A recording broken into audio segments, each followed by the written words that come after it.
నేను అసలు ఇండస్ట్రీకి ఎలా వచ్చాను అంటే, నేను కాలేజ్ టైంలో ఉన్నప్పటి నుంచి మోడలింగ్ చేసేదాన్ని.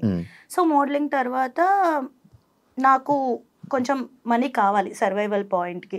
చాలా ఎంగేజ్లో రెస్పాన్సిబిలిటీ తీసుకోవాల్సి వచ్చింది. సో ఎవరో చెప్పారు ఇలా ఆడిషన్స్ జరుగుతున్నాయి, సీరియల్ ఆడిషన్స్ వెళ్ళు అంటే నేను సీరియల్ ఆడిషన్కి వెళ్ళాను అనమాట. వెళ్తే విజయవాడ అక్కడ ఒక ఏదో హోటల్లో పెట్టారు. వెళ్ళాను జీ తెలుగు ఆడిషన్స్కి. వెళ్తే వాళ్ళు ప్రొఫైల్ తీసుకున్నారు, డైలాగ్ చెప్పాను, అంతా ఓకే అన్నారు. మరి ఏమైందో తెలీదు, నాకు కాల్ రాలేదు. బట్ తర్వాత ఈటీవీ నుంచి కాల్ వచ్చింది. వాళ్ళకి నెంబర్ ఎలా వెళ్ళింది అంటే ఏమో సమ్ ర్యాండమ్ ఎవరో పంపించారు, మరి నాకు తెలియదు ఎలా వెళ్ళింది అనేది. మోడలింగ్ తరపునో లేకపోతే ఇటు నుంచో పంపించారు. నాగార్జున గారు అని కో డైరెక్టర్ ఉండేవాళ్ళు. సో ఈటీవీకి ఫస్ట్ కాంచనమాల క్రిష్ గారి ప్రాజెక్ట్ అనమాట. సో అలా నేను ఆయన ద్వారా ఎంటర్ అయ్యాను.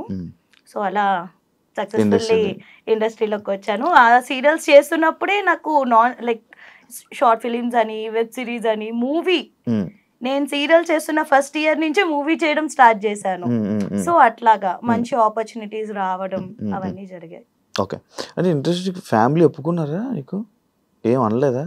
ఏమనలేదా అంటే లైక్ చాలా అంటే ఇండస్ట్రీకి వచ్చే ముందు చాలా మంది చాలా చెప్తారు కదా, అలాగే భయపడ్డాము కానీ బట్ ఒక స్ట్రాంగ్ స్టెప్ తీసుకోవాలి. మనం ఏదన్నా మనం కదా, మనం కరెక్ట్ గా ఉంటే ఎవడో ఏం చేయలేడు అనే ఇదిలో నేను ఒక డేర్ స్టెప్ తీసుకుని అప్పటి వరకు పక్కనే స్కూల్, పక్క సందులో స్కూల్, పక్క సందులో కాలేజ్ అట్లా వెళ్ళేదాన్ని. నాకేం తెలీదు. అలాంటిది అలా ఫస్ట్ టైం నేను మమ్మీ కలిసి హైదరాబాద్ వచ్చాము. ఫ్యామిలీ ఒప్పుకుంటది అంటే my mom is interested only. అంటే నువ్వేం చేసినా ది బెస్ట్ ఇస్తావు, నువ్వు చెయ్యి, నీ వెనకాల నేను సపోర్ట్ చేస్తాను. మమ్మీ ఎప్పుడు సపోర్టివ్. డాడ్ మామ్ సపరేట్ అయిపోయారు. సో ఆ టైంలో నేను చెప్పా కదా, నాకు మనీ, నా సర్వైవల్ పాయింట్ కావాలి. నాకు నేను కాలేజ్ చదువుకుంటున్నాను, నా కాలేజ్ ఫీజు కట్టుకోవాలి, మా తమ్ముడు కాలేజ్ ఫీజు కట్టాలి. సో నాకెవరు లేరు వెనకాల కట్టేవాళ్ళు. చాలా అంటే చాలా జాబ్ చేశాను లిటరల్లీ. నేను హోమ్ ట్యూషన్స్ చెప్పేదాన్ని, మెహందీస్ పెట్టేదాన్ని, ఈవెంట్స్ చేసేదాన్ని, హోస్టింగ్ చేసేదాన్ని, ఈవెంట్స్ ఆర్గనైజ్ చేసేదాన్ని. అలా ఎవ్రీ స్టెప్, ఏరోబిక్స్ చెప్పేదాన్ని అందరి ఇంటికి వెళ్ళి. అలా అలా మమ్మీ డాడీ సపరేట్ అయిపోయాక నువ్వు ఇండస్ట్రీకి? When I was 16 they got separated. It's been 10 years. ఇప్పుడు ఓన్లీ మమ్మీతోనే ఉంటున్నావు? మమ్మీ, నేను, తమ్ముడు. మమ్మీ, నువ్వు, తమ్ముడు. Happy family, sweet family. ఇప్పుడు మీ స్టోరీస్ కూడా ఎప్పుడు మమ్మీ తమ్ముడు, మమ్మీ తమ్ముడు. మా తమ్ముడు ఎక్కువ ఇష్టమా, అమ్మ ఎక్కువ ఇష్టమా? ఇద్దరు. ఎక్కువ తమ్ముడు పెడతావు? మమ్మీ ఎక్కువ ఇష్టం. మమ్మీ రీపోస్ట్ చేయదు కదా, తమ్ముడు అయితే రీపోస్ట్ చేస్తాడు. ఇదే అంటే మా మమ్మీ చూస్తది పాపం, తనకి తెలిసినా సరే అంటే అలా ఏం తెలీదు ఇలా మెయింటైన్ చేయాలి అదంతా. ఊరికే మా మమ్మీ యూట్యూబ్ చూసుకుంటది, టీవీ చూసుకుంటది. కానీ సీరియల్స్ ఎందుకు ఆపేసావు? సీరియల్స్ ఎందుకు ఆపేసాను అంటే అసలు నేను సీరియల్స్ చేద్దామని రాలేదు, నేను మూవీస్ చేద్దాం అని కూడా రాలేదు. నాకు ఫస్ట్ నుంచి యాంకరింగ్ చేయాలంటే చాలా ఇంట్రెస్ట్ ఉండేది. ఆల్రెడీ చేస్తున్నా. సో ఇప్పుడు నేను హోస్టింగ్ కూడా చేస్తాను అనమాట. కొంచెం బతుకుతున్నాను లైఫ్ లో అంటే ఆ హోస్టింగ్ వచ్చిన డబ్బులే బయట. సో అట్లా హోస్టింగ్ సీరియల్స్ అంటే లైక్ నార్మల్ గా అంటే మానేయాలని ఏం లేదు. ఇప్పుడు నేను జెమినీకి ఒక సీరియల్ చేసా, భాగ్యరేఖ అని, హీరోయిన్ గా చేసా. ఈటీవీ కాంచనమాల ఫస్ట్ ది, సెకండ్ హీరోయిన్, అప్పట్లోనే సెకండ్ హీరోయిన్ గా చేసా. అండ్ మా టీవీ చిట్టి తల్లి చేసా, Zee Telugu Ram Chakkan Sita, 4 channels cover అయిపోయినాయి. సో ఇది కాదు, ఇంకొక స్టెప్ ఎదగాలి. సో ఈలోపు మూవీస్ రిలీజ్ అవ్వడం, అందరూ మూవీ ఆఫర్స్ రావడం, వెబ్ సిరీస్ రావడం. సో 2 డేట్స్ మేనేజ్ చేయడం కష్టంగా ఉండేది. మేబీ నాకు మళ్ళీ వెళ్ళాలనిపిస్తే సీరియల్స్ కి వెళ్తావా? అట్లేం లేదు, ఇప్పటికీ చేస్తారు నిజంగా. పాపం మరి ఎందుకు చెయ్యు? చాలా మంది ఆ సీరియల్ ఆఫర్ కూడా లేక ఇబ్బంది పడతారు కదా. నాకు వస్తున్నాయి కదా మూవీస్, వెబ్ సిరీస్ చేసుకుంటున్నా కదా, ఏదో చిన్న చిన్న సినిమాల్లో హీరోయిన్ గా చేసుకుంటున్నాలే. కొంచెం బిజీ ఉండే అంటే ఇప్పుడు సపోజ్ నేను సీరియల్ ఒప్పుకున్నాను 1 and 3, 2 and 4 అలా వీక్స్ బ్లాక్ అయిపోద్ది. ఆ వీక్స్ లో నాకు ఏమైనా వచ్చినా నేను బయట హోస్టింగ్, ఇప్పుడు నేను యూఎస్ వెళ్ళి హోస్టింగ్ చేస్తా తెలుగు కమ్యూనిటీస్ కి, దుబాయ్ వెళ్ళి హోస్టింగ్ చేస్తా, లేకపోతే ఇక్కడే మన సరౌండింగ్స్ లోనే, ఇండియాలోనే చాలా స్టేట్స్ లో. ఎక్కడికన్నా ఎక్కువ దుబాయ్ లోనే యూఎస్ లో తిరుగుతావు కదా. మన తెలుగు కమ్యూనిటీస్ ఎక్కువ ఉన్నాయి అక్కడ, వాళ్ళు నా హోస్టింగ్ ఇష్టం, మరి నేను ఏం చేయను, వెళ్ళాల్సి వస్తుంది అలా. దాటి వెళ్ళలేదు ఎప్పుడు.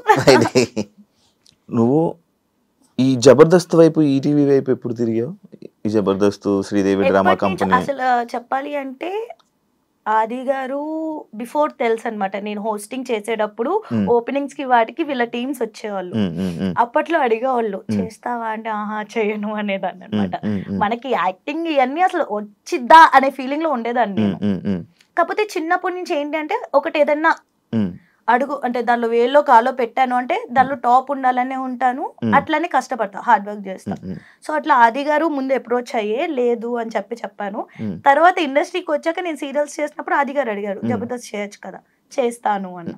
సో అలా ఆది గారితో కంటిన్యూ అయ్యాను. రాఘవ్ గారు అండ్ జబర్దస్త్ శ్రీదేవి సైమల్టేనియస్ గా చేసేదాన్ని. సో నిజం చెప్పాలి అంటే వాటి వల్లే నాకు మంచి పేరు కూడా వచ్చింది. బయట ఎవరు ఐశ్వర్య ఉల్లింగలా అన్నారు, జబర్దస్త్ ఐశ్వర్య జబర్దస్త్ ఐశ్వర్య. మరి ఎన్ని సినిమాలు ఇవన్నీ చేసావు కదా, కానీ దాని వల్ల పేరు వచ్చింది. హ్యాపీయా మరి నీకు? అది ఐఎమ్ హ్యాపీ. ఎంత ఇచ్చేవాళ్ళు నీకు జబర్దస్త్ లో? చెప్పు. అలాంటి చెప్పకూడదు, మామూలుగా అలాంటి చెప్పకూడదు. వచ్చేవా పేమెంట్? ఓకే. ఓకే. శ్రీదేవికి బాగానే చేసేవాళ్ళు, పర్ఫార్మెన్స్ అన్ని ఉండేవి. జబర్దస్త్ కూడా లైక్ ఓకే అంటే అందరూ జనాలు 1000 లక్షలు వచ్చేస్తాయని ఎక్స్పెక్ట్ చేస్తాను, కానీ 1000 వస్తాయి కానీ మరి లీడర్స్ కి వచ్చేంత మాకు రావు. లైక్ టీమ్ లీడర్స్ కి ఏవైతే వస్తాయో అంత రాదు. బట్ నీ ప్రొఫైల్ బట్టి వస్తాయి. ఇప్పుడు నా ప్రొఫైల్ కి నాకు ఎక్కువే ఇస్తారు. స్టార్టింగ్ ఇప్పుడు నువ్వు ఇప్పుడే వెళ్ళావంటే నీ ప్రొఫైల్ కి ఒకలాగా ఇస్తారు పేమెంట్, డిపెండ్స్ అంతే. అలాగా ఇప్పుడు మళ్ళీ చేయడం ఆపేసావా? ఇప్పుడు కొంచెం షోస్ కంటెస్టెంట్, ఎందుకంటే నేను ఫస్ట్ నుంచి యాంకరింగ్ చేయాలనుకుంటే, సో కంటెస్టెంట్ గా చేస్తే కంటెస్టెంట్ కి రావాల్సిన పేరు నాకు వచ్చేసింది. సో ఇంకా అట్లానే అయిపోతుంది కదా, అట్లా కాదు, కొంచెం మారాలి. కంటెస్టెంట్ గా చేస్తే యాంకరింగ్ ఎలా ఇస్తారు, అందుకే ఒక 1 year గ్యాప్ తీసుకున్నాను. బట్ ఎప్పుడు మళ్ళీ వదల్లా, ఎప్పుడు కాల్ చేస్తారు, చేస్తారా ఈ షో ఉంది ఆ షో ఉంది అని. మళ్ళీ ముద్దు పెట్ట చెప్పచ్చు. లైక్ మళ్ళీ అని ఎక్కడైనా సరే ఎప్పుడు ఎవరు వదులుకోరు నన్ను, కాల్స్ వస్తూనే ఉంటాయి. సీరియల్స్ గానీ, సిరీస్ గానీ, మూవీస్ గానీ, ఏవో పేమెంట్స్ కుదరక చేసుకోం గానీ వస్తాయి. ఓ super, congratulations first. Thank you. ఇల్లు కొనుక్కున్నందుకు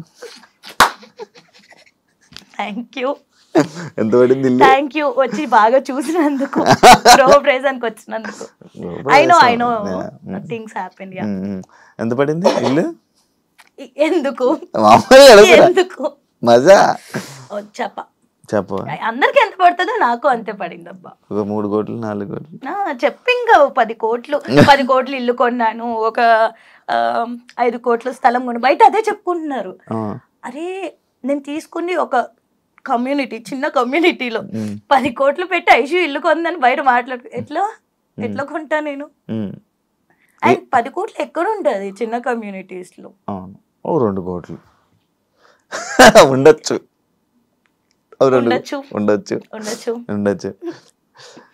నీ డ్రీమ్ కదా ఇల్లు? Mummy dream. అంటే ఏమున్నా లేకపోయినా సొంత ఇంట్లో ఉంటే ఎవడు క్వశ్చన్ చేయడు అనేది మమ్మీకి ఫస్ట్ నుంచి. అంటే చిన్నప్పటి నుంచి చాలా మంచిగా పెరుగు వచ్చింది. సడన్ గా నేను తీసుకొచ్చేసా మమ్మీ తమ్ముడిని బయటికి. లైక్ తను ఇంకా ఉండలేదు అని చెప్పగానే I was like okay mummy నేను చూసుకుంటా. ఆ ఏజ్ లో ఏం తెలియదు మనకి, చిన్న పిల్లలం, ఏం చేసి బతికిస్తా నేను. అది వచ్చేసాక తెలిసింది. My mom is a teacher, so తనకు వచ్చేది 8,000 per month. అప్పట్లో ఫీజులకి సరిపో, ఓన్లీ ఇంటి రెంట్కే సరిపోయేది. ఇంటి రెంట్ కూడా 8,500 విజయవాడలో. మా స్కూల్ పక్కనే కొంచెం మా భవానీపురంలో అలాగే 8,000 అప్పట్లోని రెంట్ మాకు. నేటివ్ ఓన్ సొంత విజయవాడ. పుట్టింది పెరిగింది అంతా విజయవాడ. ఒకసారి నేను ఒక షోలో రిలేషన్దే చూసాను అన్నమాట. అది బాగా వైరల్ అయింది. బేసిక్ సాయి లవ్, అదే ఈ లవ్ పెళ్లి అని చెప్పి అప్పుడు నాతో నేను మూవీ, నేను ఒక మూవీ చేశాను అనమాట, నాతో నేను అని చెప్పి. దానిలో మనోడే హీరో, తను హీరో, నేను హీరోయిన్. నేను సాయి కుమార్ గారు, రాజీవ్ కనకాల గారు, ఆదిత్య ఓం, ఇలా చాలా మంది ఉన్నారనమాట ప్యాడింగ్. సో ఆ రోజు ఎవరికి కుదరలేదు ఆ షోలో ప్రమోషన్స్ కి రావడానికి. నేను సాయి ఉన్నాం కాబట్టి మా ఇద్దరితో అది స్కిట్ లాగా ప్లాన్ చేశారు. బట్ ప్రోమో ఏం బట్ ప్రోమోలో ఏం చేశారు అంటే ఓన్లీ ఆ స్కిట్ కాకుండా ఏదైతే ఆ పార్ట్ మెయిన్ పార్ట్ ఉంటుందో ఆబ్వియస్లీ అయ్యే చేస్తారు కదా, ప్రోమోస్ లో అవే వస్తాయి. సో అట్లా ప్రోమో వేశారు. కానీ బాగా వైరల్ అయింది కదా, అడిగారా ఎవరైనా? చాలా చాలా మంది అనుకున్నారు మీరు రిలేషన్ నిజంగా రిలేషన్ అని అనుకున్నారు. పెళ్ళి అయిపోయింది అనుకో చాలా మంది అనుకున్నారు, బట్ అవ్వలేదు.